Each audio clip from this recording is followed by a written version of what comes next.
नांदगाव खंडेश्वर येथील हनुमान नगरातील खुल्या भूखंडावर अतिक्रमण, नागरिकांमध्ये रोष। नांदगाव खंडेश्वर प्रतिनिधी सागर सव्वालाखे।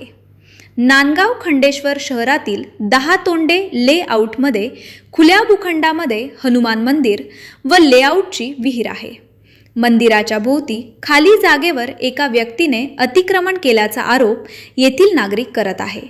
या संदर्भात त्यांनी पोलीस स्टेशन नांदगाव खंडेश्वर व नगरपंचायत यांना तक्रारी सुद्धा नोंदविल्या, मात्र अद्यापपर्यंत या तक्रारीची अंमलबजावणी झालेली नाही, असा आरोप येथील नागरिक करत आहे। अतिक्रमण न हटवल्यास आंदोलनाचा इशारा येथील महिला नागरिकांनी दिला आहे। ताज्या बातम्या घडामोडी बघण्यासाठी लाईक आणि सबस्क्राईब नक्कीच करा। गाव तालुका जिल्हास्तरीय प्रतिनिधी नियुक्त करणे आहे इच्छुक असलेल्यांनी त्वरित संपर्क करावा। 9022 97 85 88।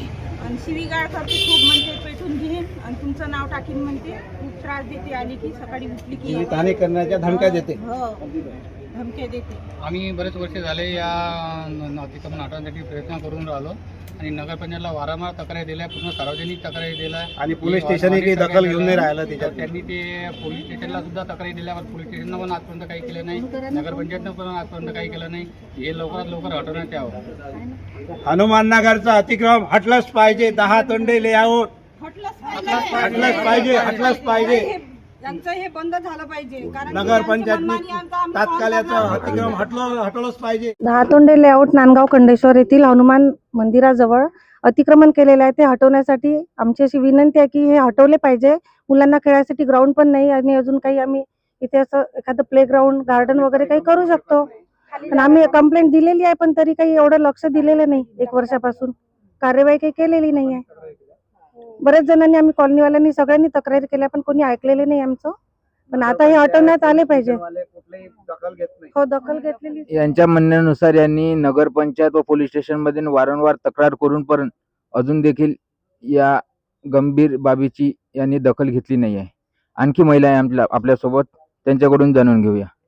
इथे आधी एक फॅमिली राहत होती आणि त्यांनी दुसऱ्यांना पण इथे आणून ठेवले। यांच्या त्रास होऊन राहिली, शिवीगाळ करतात, म्हणजे त्यांचा भयानक त्रास आहे आम्हाला। इथं खेळासाठी जागा नाहीये आणि आधी एक कुटुंब होतं, ठीक आहे, पण त्यांनी आणखी त्यांचे नातेवाईक आणून ठेवले। असं करता करता इथं बिल्डिंग बांधून टिनाची, तर अशा लोकांना इथून हटवलं पाहिजे। ही आदली आमच्या लहान मुलांची खेळण्याची जागा आहे, यांचा इथं काही अधिकार नाही। इथं जर यांनी हटवलं नाही तर आम्ही तीव्र आंदोलन करू। आम्ही नगरपंचायतला तसं दिलेली आहे। हे लोक आम्हाला धमकी पण देतात, आम्ही या धमकीला काही आता आम्ही मागे येणार नाही। आम्ही आमचं तीव्र आंदोलन चालू ठेवू। आम्ही काही करू शकतो, कारण की आता 2021 पासून चालू आहे। आधी